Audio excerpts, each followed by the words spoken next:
আল্লাহ তাবারাক ওয়া তাআলা বলছেন, বিসমিল্লাহির রহমানির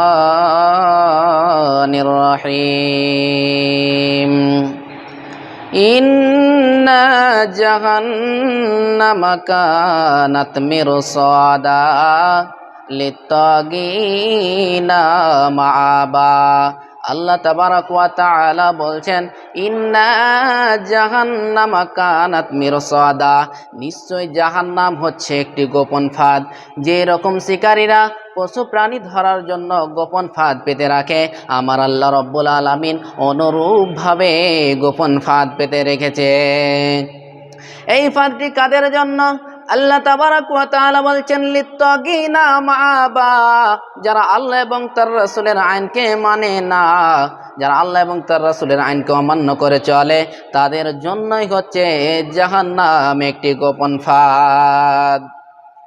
বন্ধুরা আমার, যদি তারা জাহান্নামে চলে যায় তাহলে তারা কতদিন ধরে থাকবে?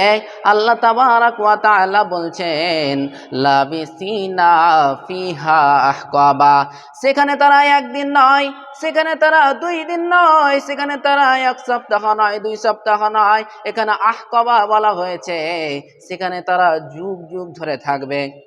যদি তারা সেইখানে যুগ যুগ ধরে থাকে তাহলে তারা কি খাবে, কি পান করবে?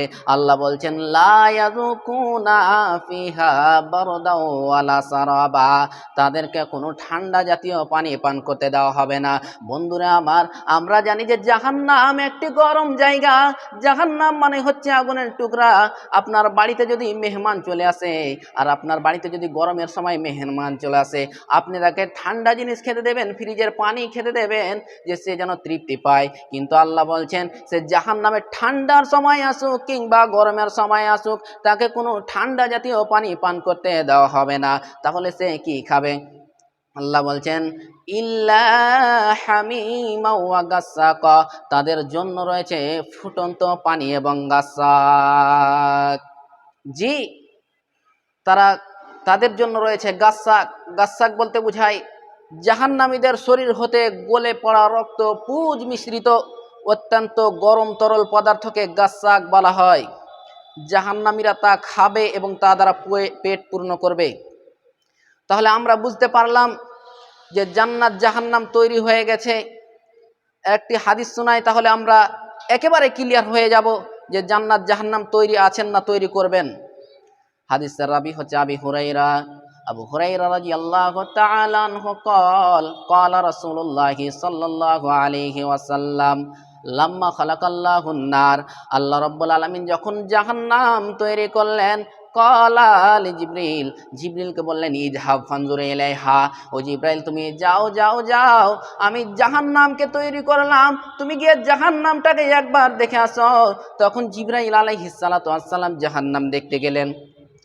জাহান্নামের কিছু অংশ দেখে আসার পরে রব্বুল আলামিনকে এসে বলছেন, ইয়া রব্বি ওয়া ইজ্জাতে গাহে রব, তোমার ইজ্জতের কসম, তুমি জাহান্নামটাকে এমন জিনিস দিয়ে তৈরি করেছো, আমার মনে হয় না যে আদম সন্তানের ভিতরে কেউ যদি জাহান্নামটাকে একবার দেখে নেয়, আমার মনে হয় না যে আদম সন্তানের ভিতরে কেউ যদি জাহান্নামটাকে একবার চোখে দেখে নেয় সে যেন জাহান্নাম যেতে চাইবে না।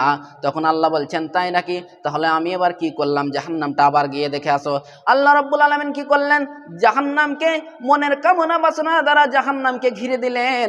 ঘিরে দেওয়ার পরে আল্লাহ রাব্বুল আলামিন জিবরিলকে বলছেন, ও জিবরাইল ইযহাব ফানজুর ইলাইহা, ও জিবরাইল তুমি আবার যাও, আমি আল্লাহ জাহান্নামকে এবার কি দিয়ে ঘিরে রাখলাম, তুমি জাহান্নামটা এবার দেখে আসো। জিবরাইল আলাইহিস সালাতু ওয়াস সালাম জাহান্নাম দেখে আসার পরে আল্লাহ রাব্বুল আলামিনকে বলছেন, ইয়া রব্বি ওয়া ইজ্জাতিকা, হে রব তোমার ইজ্জতের কসম, তুমি জাহান্নামটাকে এমন জিনিস দিয়ে ঘিরে রেখেছো, আমার মনে হয় না যে আদম সন্তানের ভেতরে কেউ জাহান্নামে যেতে চাইবে। জাহান্নামকে ঘিরে রাখা হয়েছে মনের কামনা বাসনা দ্বারা, জাহান্নামকে ঘিরে রাখা হয়েছে। আর আজ পৃথিবীতে মানুষ নিজের মন মতো চলাফেরা করে, অতএব সবাই যেন জাহান্নামের দিকে যাবে।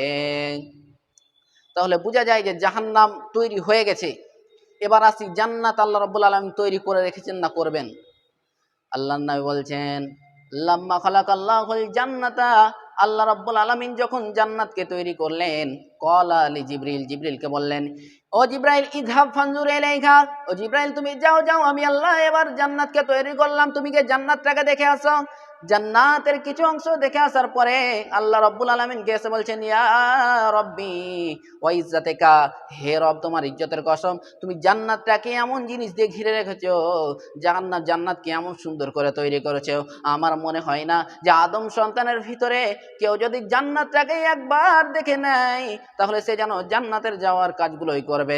আল্লাহ বলছেন তাই নাকি? তাহলে শোনো, জান্নাতকে আল্লাহ রাব্বুল আলামিন নামাজ রোজা হজ যাকাত দিয়ে ঘিরে দিলেন। ঘিরে দেওয়ার পরে আল্লাহ রাব্বুল আলামিন বলছেন, যাও যাও যাও, আমি এবার জান্নাতকে কি করলাম দেখে আসো।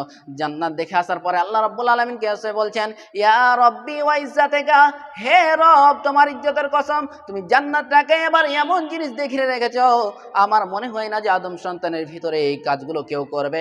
অতএব পৃথিবীর আদম সন্তান কেউ যেন জান্নাত যেতে পারবে না, পারবে না, পারবে না।